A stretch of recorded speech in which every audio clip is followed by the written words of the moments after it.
What up, Cavs Nation? I'm your host, Ethan Sands, and I'm back with another episode of the Wine and Gold Talk podcast. I'm joined by your favorite beat reporter, Chris Fedor.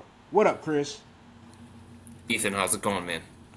It's going, Chris. We've been up and at it for a while today. A matinee type game today. Had to be at the arena at 11 a.m. and then, still at it. It's a little late, but how are you feeling? You holding up there?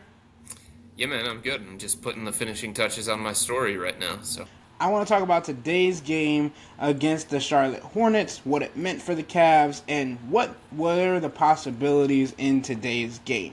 So, first and foremost, we all know that the Charlotte Hornets beat the Cleveland Cavaliers 120 to 110, and it was something that was surprising. The Charlotte Hornets team is playoff eliminated already, but they did get to play against the B team Cavaliers team today, as multiple starting players were out for the Cavs, including Donovan Mitchell and Darius Garland. And then in the game, Craig Porter Jr. got injured, which left the Cavs with no point guards available, as Caris LeVert was also out today. So Max Strus got bumped into the de facto role.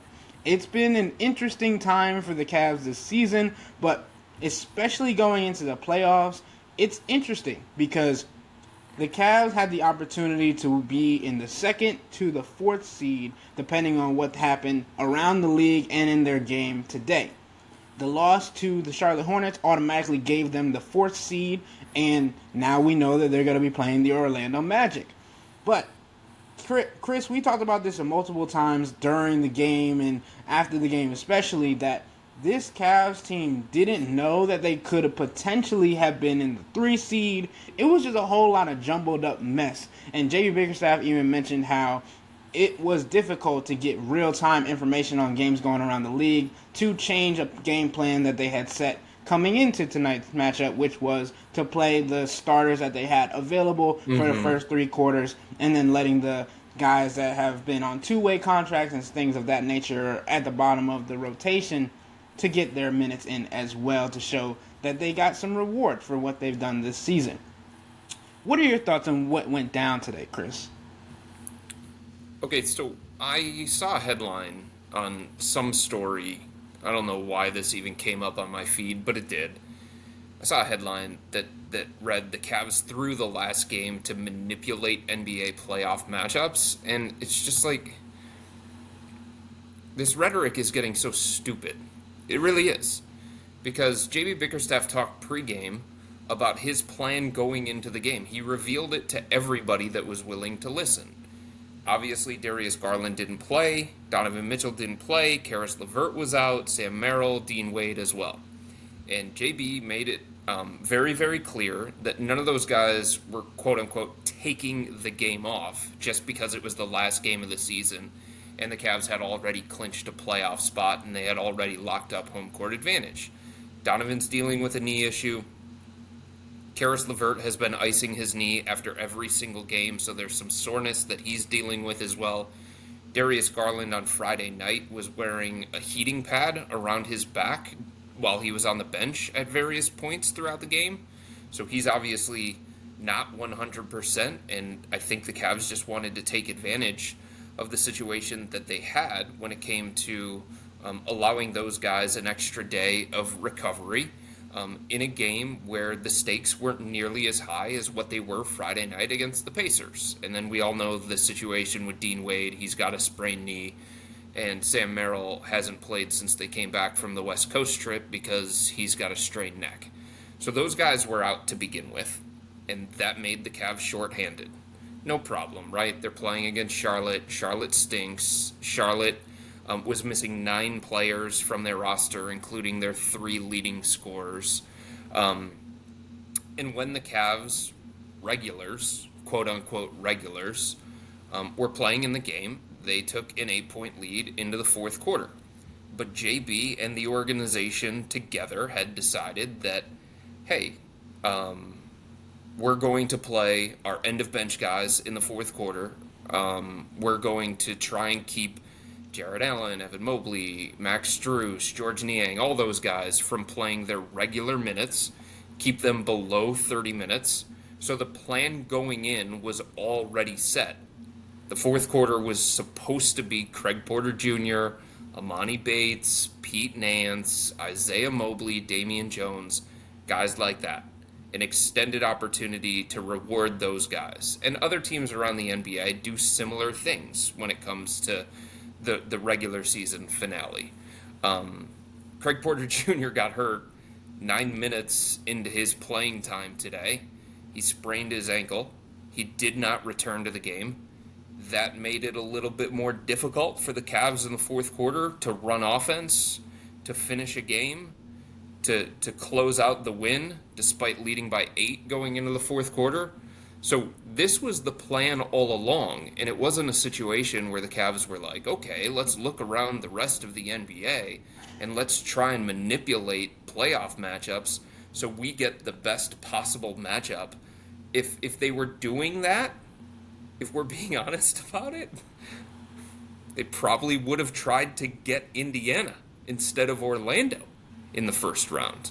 So it wasn't about manipulating playoff matchups. It was about trying to do what they thought was the best thing for their organization, both in the short term and in the long term. And they weren't going to go all out for a victory on the last game of the regular season because they just didn't see enough upside in doing that. Every team is going to approach the last game of the regular season their own way. The Knicks went all out. Good for them. Now they get Philly. Good luck with it.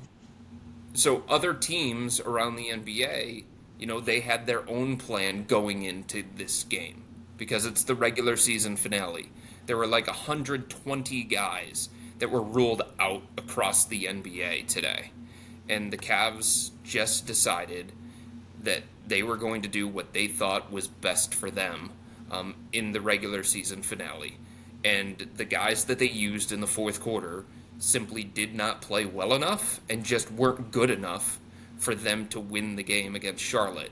And there was no way that when Charlotte was making its comeback in the fourth quarter that JB was going to signal for Max Strus and all the other starters. Like, that wasn't going to happen, okay? This isn't November. This isn't January. It's the last game of the regular season. He was going to let those guys close it out, and if they won the game, they won the game. If they didn't win the game, they didn't win the game. Yeah, Chris, and I mean, it's most difficult because the plan was for Craig to still get minutes in the fourth quarter with those other rotation and two-way guys and be their point guard, the point guard that they've gotten used to win the G League, the point guard that they've had in that rotation lineup and things of that nature. The guy that they depend on a lot when it comes to handling the rock, distributing, and getting people involved. And that role kind of fell on Amani Bates somehow. Yeah. They had nobody else. Yeah. It wasn't going to fall on Isaiah Mobley. So Amani had 6 turnovers in the game and just looked to struggle in the fourth quarter and was not able to compete with what I like to call the Charlotte Hornets' C team, because they also didn't have their starter guys or anybody of that nature either. I think they had about 12 guys on their injured list to start the game. So just knowing that Craig wasn't out there, knowing how Imani struggled, and that's the other thing that I wanted to touch on before we move on from that is, and Imani already touched on this on his Twitter page today. He knows that he didn't play well. He knows that he has room to improve and things that he can grow from, but all season long, we have had fans, subscribers, listeners, all of the above say that why is Imani Bates not getting minutes? Why is Imani Bates not up in the NBA, sitting on the end of the bench, not getting playing time? What is the reasoning?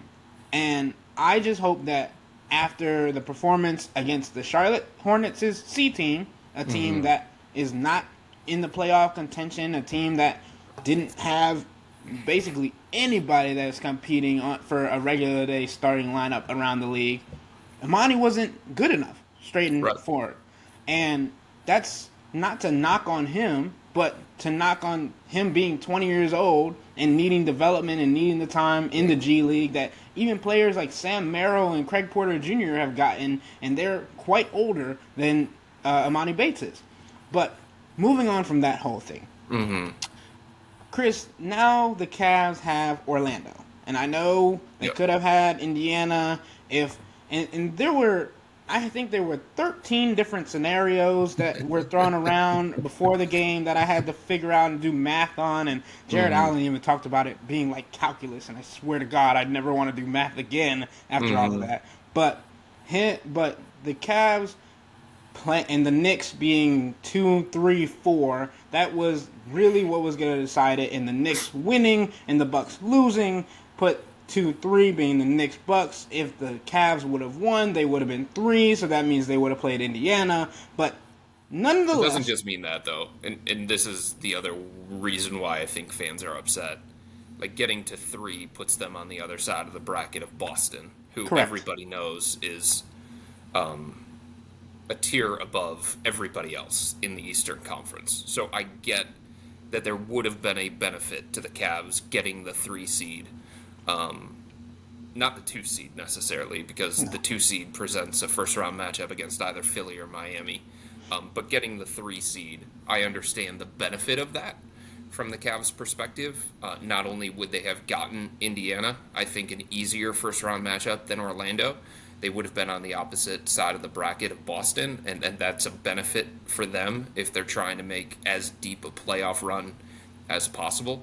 But I just had a problem with the whole manipulating matchups because I know for a fact, even for a fact, talking to many, many people inside the organization, there are multiple people inside the organization that would prefer the Cavs playing the Pacers in round 1 over Orlando because Orlando's huge.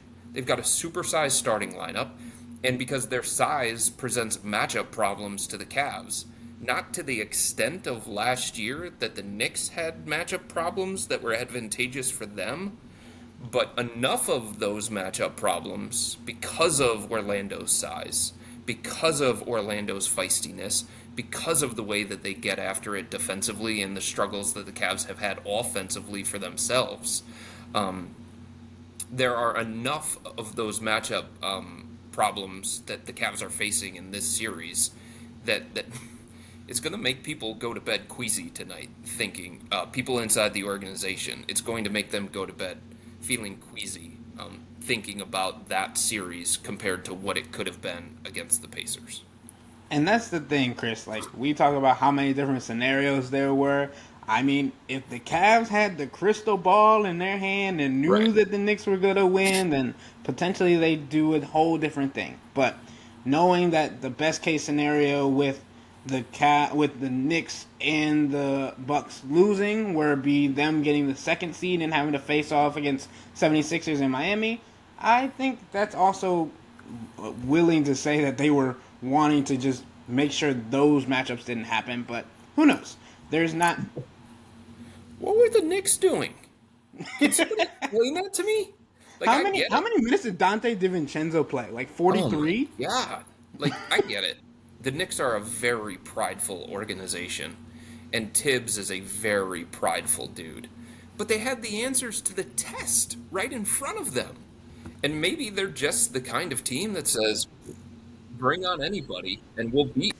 It doesn't matter who, it doesn't matter where, it doesn't matter when, or any of that kind of stuff. But, like, everything was already unfolding and everything was already decided. And the Knicks went all out to win a game against the Chicago Bulls in Game 82, and their reward for that is a first round matchup against either Miami or Philadelphia, either team, that is very, very capable of beating the Knicks in the first round, especially because the Knicks are not going to have Julius Randle.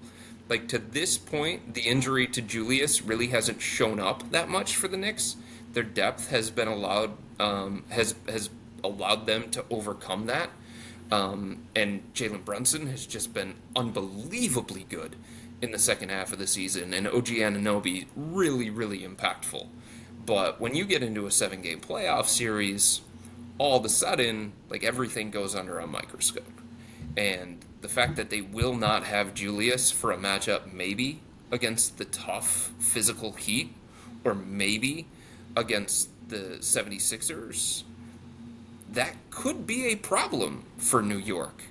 And while everything had already been decided across the Eastern Conference, the Knicks are like, let's play Jalen Brunson 45 minutes. Let's play Josh Hart. Like, what are we doing here? Like, it would have been more advantageous for them because they knew everything else that had already played out. It would have been more advantageous for them to lose and have a better, easier first round matchup and have a better, easier path to the NBA Finals. But And they that chose not to. Good luck, because they are vulnerable in this first round series against either Philly or Miami. and that is like that would have been the perfect way to manipulate scenarios. You were Right? the last team. You're the last team. But I mean, and I know you saw me just look at my phone to check something to make sure I was accurate. I said 43 minutes for Dante DiVincenzo, and I had to literally look at it twice to Oh make no. sure I was reading it correctly. He played 53 minutes. That's ridiculous. Like, and obviously he's like he is a big part of what they got going on and Oh yeah. everything in that nature. But 53 minutes for him to be the reason that y'all won the game or whatever, like, Right. oh my goodness. But okay, OG played 43 with a busted elbow. yeah, Josh Hart played 40. Jalen Brunson played 41. I mean, think about what could have happened if there would have been a Craig Porter Jr. like injury that the Cavs sustained today. You know what I mean? Like every team in the final game of the regular season that doesn't have as much to play for, that has already determined their fate of whether they're going to the postseason or not, has to weigh the risk versus the reward. And I think you saw it today with the Cavs early in the game. 9 minutes into the game, Craig Porter Jr. sprains his ankle, and he's not able to return to the game. What if for the Knicks that was Brunson? What if for the Knicks that was Miles McBride? What if, for the Bucks that was Dame? You have to be cognizant of those kinds of things. It's different if you're the Orlando Magic, right? They had something to play for. They needed to avoid the play-in tournament, or at least they wanted to avoid the play-in tournament. They wanted to get a locked-in playoff spot. So they went all out. They had to go all out. But for the teams that had, different stakes and different motivations, I don't know. It was interesting when it came to the Knicks' approach. yeah. I mean, they're weird. We know that they're weird. The Knicks are weird, but They're very good. and We'll very give them good, that. but They're very very weird. good. But they And do things weird.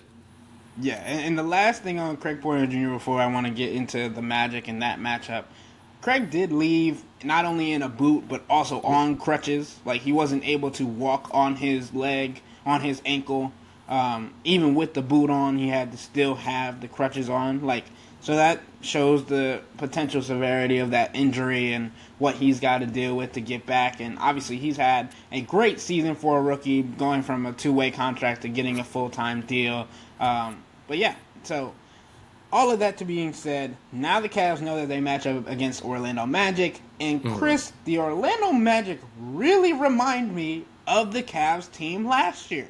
Yeah. Young, hungry, trying to get to the second round, trying to get through the playoffs, make a big run, make a statement. And George Niang said after the game today that the Cavs want to give the Magic the same kind of introduction to the playoffs that most of the Cavs players got last year. Because many of those guys were making their first time appearance in the playoffs, and they had to learn what that takes, what that mindset endures, and what all of that has to do with getting further than the first round. And I mean, Chris, this Orlando team, they have Paolo Banchero, they have Jalen Suggs, they have the defense, they have Franz Wagner, and all of those guys that are able to make a difference. But I think the saying for this Cavs team was coming into this year, we want to bring in this playoff experience so that when we get to this situation, we have an advantage as to last year when they had a Right. disadvantage against the Knicks. Right. And they do. Coming into the series against the Magic, There's no way that the Cavs can use youth or inexperience as a justifiable reason for a potential first round playoff loss. Because if you think about it, compared to Orlando, like, the Cavs are the veterans of this group. They're the postseason experts.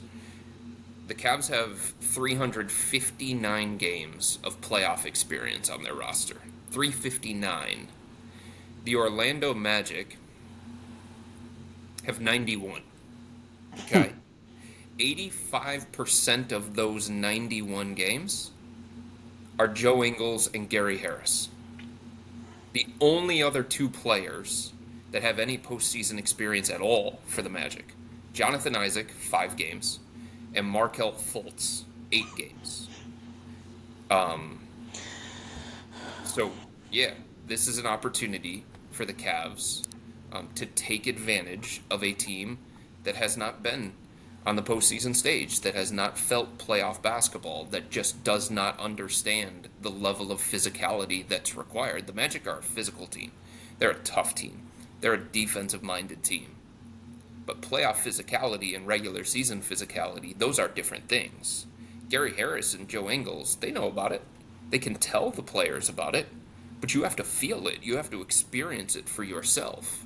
And this is an opportunity for the Cavs to take advantage of a team just the way that the Knicks took advantage of the Cavs in experience in last year's playoff series. It's just a matter of, that's an advantage for the Cavs. Are you going to be able to exploit that enough? Yeah, Chris, and we talked with Jared Allen after the game, and he said it's going to be a first of 85 type games. And immediately George Niang was like, I didn't come here to score 85 points from across the room. But, I mean, that's what this is going to be, a defensive-minded series, and the Cavs, who are known and built their team around their defense, especially with Evan Mobley and Jared Allen, this is where they show that that's who they are, and the team that they have tried to be this entire season, and that works. I think that's like the biggest measuring stick for this team going into the playoffs, and potentially what happens in the offseason is, does Jared Allen and Evan Mobley work? Does Donovan Mitchell and Darius Garland work? Right. And obviously those are situations that we'll have to find out during the playoffs, but it's definitely something that you'll get to see under a microscope in this series. Okay, and you're right. These are two defensive-minded teams. Orlando is third in defensive rating. The Cavs have been one of the best defenses in the league for the last 3 years. But at some point, the Cavs are going to have to figure it out on the offensive end consistently when it comes to playoff basketball. They had the best defense in the playoffs last year against the Knicks. The number one defense in the entire playoffs. And they lost in a gentleman's sweep. Okay? So maybe the Cavs are going to have a great defense again in the playoffs, especially against Orlando, a team that is offensively challenged. They were 22nd in offensive rating. So the same inconsistencies that the Cavs have on the offensive end, the Magic do as well, just to a different level. So maybe the Cavs do finish with a top defense again in the playoffs. But they're going to have to find a way to be more explosive and more dynamic on the offensive end of the floor. Because scoring 90 points, 94 points in the playoffs, it doesn't matter how good your defense is. You got to score more than that. So I'm looking at how are the Cavs going to be able to manufacture offense and be more dynamic against a really tough physical defense in the Magic, against a Magic team that has more size than them, against a Magic team that has Jalen Suggs, who may be on one of the two all-defensive teams, against a Magic team that has Jonathan Isaac, who is going to be an X-factor in this series. 6'10", long arms, great defensive player. He wreaks havoc on the defensive end of the floor. They're going to unleash him on different players throughout the course of the series. He can give them problems defensively too, but the Cavs have to figure it out on the offensive end of the floor, because if it's a duplicate performance from last year against the Knicks, where it was a slugfest, it was low scoring. The Cavs haven't really shown a consistent ability to win those types of games. Yeah, Kristen. I mean, we think about what the Cavs could have in the playoffs starting, and then you think about the players that they could possibly not have starting in the playoffs. Sam Merrill still is nursing that neck injury, and Dean Wade is also nursing his knee injury. And obviously, the Cavs would love to have Dean Wade on the court for this series, have him as a power forward, have him as a stretch four, someone who can also play defense at an extremely high level. But that's just not what we know to be true as of now. We don't know if he's going to be available or if he's going to be someone that could pop up during the series or maybe in the second round. But none of that has been clarified by the Cavs medical staff. JB Bickerstaff hasn't alluded to that. But the only update that we have is that he has been getting some light shooting in, and he's been doing some work on the anti-gravity treadmill. So he is making some kind of progress. It just is a matter of how much progress he can make going into the playoffs and if he'll become available. But, Chris, I mean, Dean Wade would be someone that the Cavs would turn to in this series, I believe. You know who spent the second most time guarding Paolo Banchero in the 4 matchups against the Magic in the regular season? Other than Dean Wade? Dean Wade, second There you most. The only one who spent more possessions guarding Banchero was Isaac Okoro. And Which, that is asking a lot of Isaac. He's yeah. giving up 5 inches, right? He's given up strength. So yeah, Dean Wade being 6'10", being able to guard 3, 4, sometimes 2, depending on who it is. That's something that the Cavs may feel in this series because Max Strus is 6'5", right? Isaac Okoro is 6'5". When you're talking about 6'10" Franz Wagner, 6'10" Paolo Banchero, 6'10" Jonathan Isaac, Wendell Carter's about 7 feet tall. Yeah. Some of those guys, obviously, Evan Mobley, Jared Allen, they're going to take those matchups. But this is a fast, athletic, long team. And George Niang might have problems keeping up with some of the guys on the Magic. And that's where Dean Wade would come in as the backup power forward, especially if the Cavs are going to spend any amount of time in this 7-game series playing Evan Mobley as the backup 5 and splitting up Jared Allen and Evan Mobley together. You got to find somebody to fill those power forward minutes. Really tough to do the small ball look, right? So, Dean Wade is somebody who would fit ideally in this kind of series against the Magic. And if he's not healthy, if he's not effective, if he's not in the great space confidence-wise, it will be really, really difficult for JB Bickerstaff to feel like he can turn to him at any point in this series.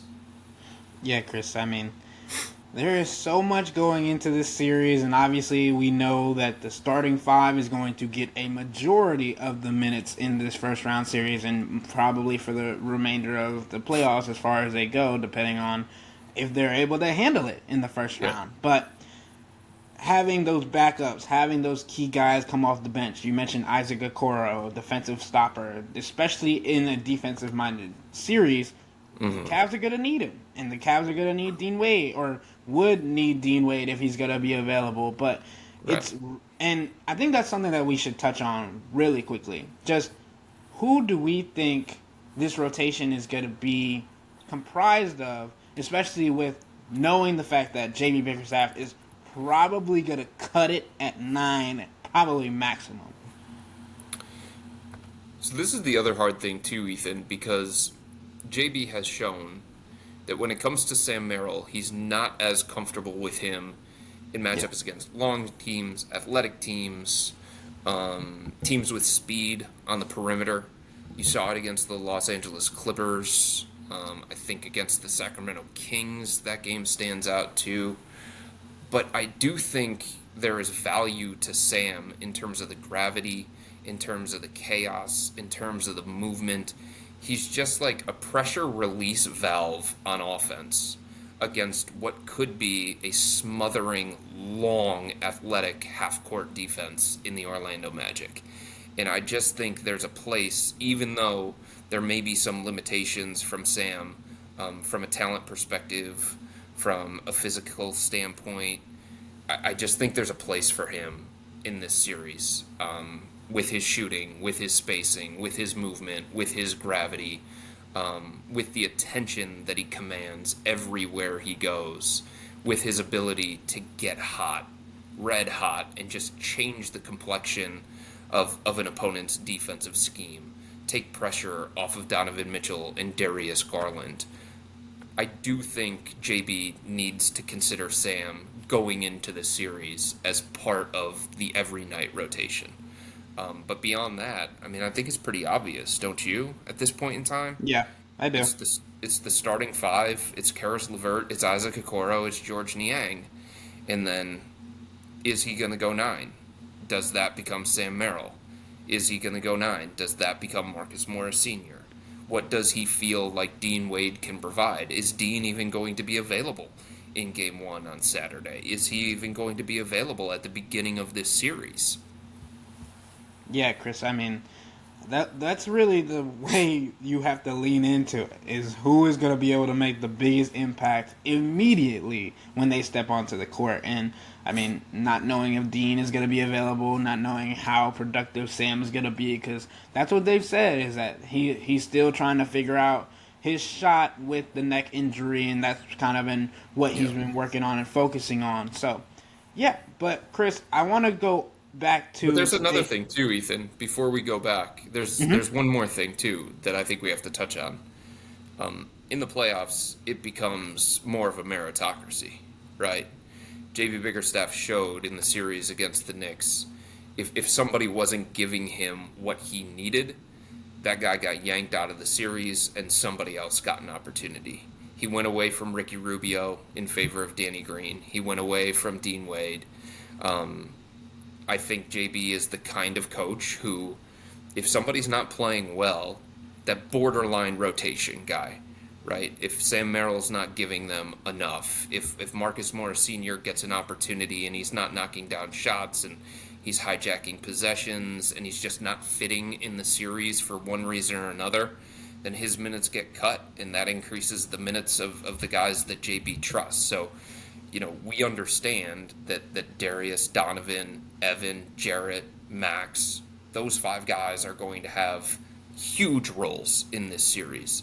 And those 5 guys are some of the most important players that the Cavs have. But if guys are not performing, JB has shown a willingness to have a quick trigger and to try other guys. I mean, basically the only guy that he did not try in the series against the Knicks was Lamar Stevens, which pissed off the whole fan base. But he had his reasons for not going to Lamar Stevens. But he gave Rubio a shot. He gave Dean Wade a shot. He gave Danny Green a shot. And I think, you know, if guys are not performing up to expectations, or he feels like it's a bad matchup for those guys for whatever reason, he has shown a willingness to try and adapt quickly. Maybe Tristan Thompson. Maybe you need the toughness of Tristan Thompson, right? Maybe you need the size of Tristan. Maybe you need the rebounding capabilities of Tristan, and he gets an opportunity. Maybe you need somebody who is just going to mix it up with Mo Wagner and tell that dude to shut the hell up.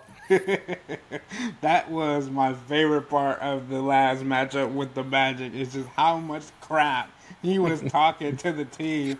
And, I mean, okay, we talked about this all season, that toughness factor. And for a guy like Mo Wagner, a guy that comes off the bench for the Orlando Magic, to come off the bench and start talking all that crap when he's having a good night, I mean, you look at George Niang, Marcus Morris Sr., Tristan Thompson, Max Strus, the guys that J.B. Bickerstaff has called this season the big brothers of the group. And ironically enough, they're all the guys that the Cavs went and got during the offseason or during the season for Marcus Morris Sr.'s sake, that the Cavs have said before that they didn't think that toughness was an issue. Yet, like Chris has said earlier in the season, earlier on this podcast, they made all the adjustments that said otherwise. And this season, there were a couple of milestones that we had, especially today, where George Niang played in the 82nd game of the 82nd game of the season. Like, it was his 82nd game of the 82nd game of the season. Like, that is toughness to me. Like, everybody's dealing with something, everybody's going through things, but coming to work every single day, and I mean, George is hilarious because during the post-game press conference, he was like, well, if you paid me to go play at the YMCA every day, I'll go play at the YMCA. I was like, dog, that is not what we were talking about. But it's great to see him be able to become an Iron Man, someone that they can lean on. But the other thing that happened today was Jared Allen has missed only one shot in the last two matchups. He's 20 for 21, and that's the best shooting percentage over 2 game span in Cavs franchise history. So going into the playoffs, having Jared Allen become a tough guy, having Evan Mobley stand up for himself in different situations and go back at people after getting dunked on like we saw this week. Like, those things are growth aspects in the toughness department that I've seen from this Cavs team from last year to this year.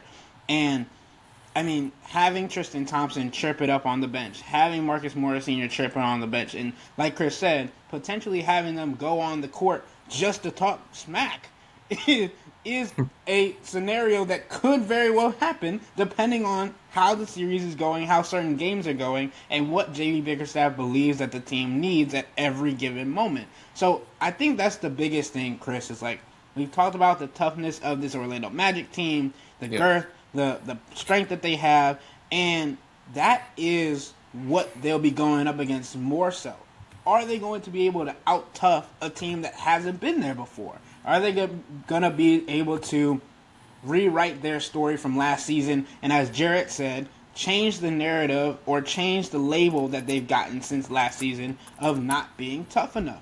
And the only way to do that is to show this in the first series, to show this throughout the entire playoffs. And I don't think there's a better team to do this against, I mean, obviously, other than the New York Knicks, but in the first round for the Cavs than the Magic. I also think there are different things in play here when it comes to the series against the Magic versus the Knicks. And we've talked about a few of them, but part of the reason why the Cavs gave up so many offensive rebounds, and nobody wants to admit this, they just want to say Jarrett is soft and Evan Mobley's not physical enough. And look, there's some truth to the fact that Evan Mobley was pushed around by bigger, stronger, more physical, more mature players in Julius Randle and Mitchell Robinson and Isaiah Hartenstein too, right? But 70% of the offensive rebounds that the Cavs gave up in the series against the Knicks came after a blitz or a trap on Jalen Brunson. Guess what? There is not a player on the Magic that the Cavs are going to feel like they have to trap in ball screens. They're not going to trap Jalen Suggs, right? He's not Jalen Brunson. They're not going to trap Markelle Fultz on ball screens. They feel good, potentially, depending on who's going to be available in this series, about their one-on-one matchups defensively in a way that they did not against the Knicks and Jalen Brunson. Going into that series against the Knicks, the Cavs had legitimate questions about who is going to guard Jalen. Are we going to use Darius Garland, and what is that going to look like? Are we going to use Donovan, and what is that going to look like if he has to expend all of that energy on the defensive end of the floor? What is he going to be able to give us offensively? And the Cavs just did not feel comfortable enough with some of the one-on-one matchups against Brunson. So it led to them changing their strategy and sending multiple guys at Brunson. And the Knicks did some counters. They screened with Josh Hart. They did small screens, and that kind of caught the Cavs off guard. But nonetheless, so many of their offensive rebounds in that series were a result of trapping Jalen Brunson and the Cavs guards just not being good enough in terms of keeping other guys off the glass.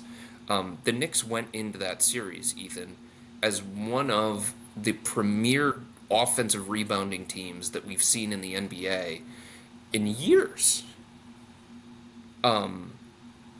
The Magic are not an elite offensive rebounding team, not to the level of the New York Knicks. So I just don't know.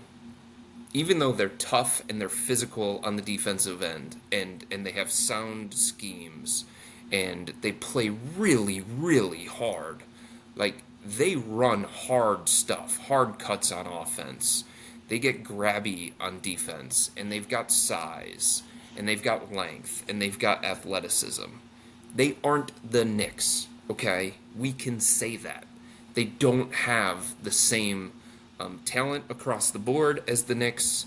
They don't have the same elite offensive rebounders as the Knicks.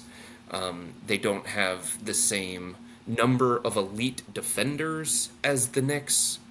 So the fact that the Cavs came out of that playoff series against the Knicks, and the conversation was that they weren't tough enough. Like, yeah, I think that was fair. And a lot of the players on the Cavs admitted as much. Their physicality caught off us guard. We did not match their physicality. But, like, I don't think that meant that the Cavs were soft in general. I don't think that that meant that they weren't tough enough in general. To me, that just meant that they weren't tough enough against that particular opponent. That particular opponent was tougher than them. That particular opponent was more physical than them. That particular opponent exposed some of the Cavs' flaws in that area. But just because that particular opponent did it, doesn't mean that every other team was capable of doing it the same way, right? Because they don't have the same personnel. And yeah, Orlando is tough and physical, but they're not the Knicks. And I just don't think that the toughness thing is going to be exposed as much by this particular team, if that makes sense. 100%. Chris, I think we're getting to the end of this podcast, and we are going to ask the subtexters, our subscribers, for probably our next podcast about what they think is going to happen in this series. But before they get to give their take, Chris, I want to get yours. What do you think is going to go down in this series? Do you have a series prediction for the Cavs versus the Magic? I know you're not a predictions person, but when it comes down to this time of the season, we got to do it. What the? I mean, I haven't even studied this series yet. I haven't even gotten into the meat and potatoes of this thing, the matchups, the numbers. Their playoff opponent was figured out 8 hours ago. And you want me to make a prediction now? Like, can't I make my prediction on Friday, the night before the series starts? What? I mean, we can do that. We can do that Yeah, for sure. I think we need to give it the time required to make an honest prediction. I think initially, my thought on this series is that Orlando's inexperience is going to show itself over a 7-game series. That is my thought initially, but I need to do a little bit more research on this thing before I'm ready to go on the record with anything and ready to say Cavs in 6 or Cavs in 7 or Cavs in 5. I think the Cavs are better equipped to win a 7-game series this year than they were last year. I think their offense is more diverse. I think they can shoot the ball better. They have more spacing. They have more guys that can take pressure off of Donovan Mitchell and take some of the defensive attention away from Donovan Mitchell so that, the Magic can't do the same thing that the Knicks did, where they just had, like, multiple guys waiting for Donovan on every single catch, on every single drive to the basket. I don't think the Magic are as good of a rebounding team as the Knicks were. I do think that the Cavs and the movement that they create offensively is going to keep them from getting bogged down as frequently as they did in last year's series against the Knicks.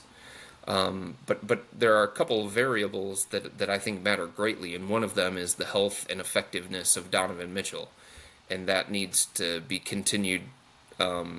We need to continue to explore that as this week progresses, and we have an opportunity to talk to Donovan and people close to him and people close to the organization and things like that. So my initial vibe is that the Cavs should be favored in this series against Orlando, and they should win this series.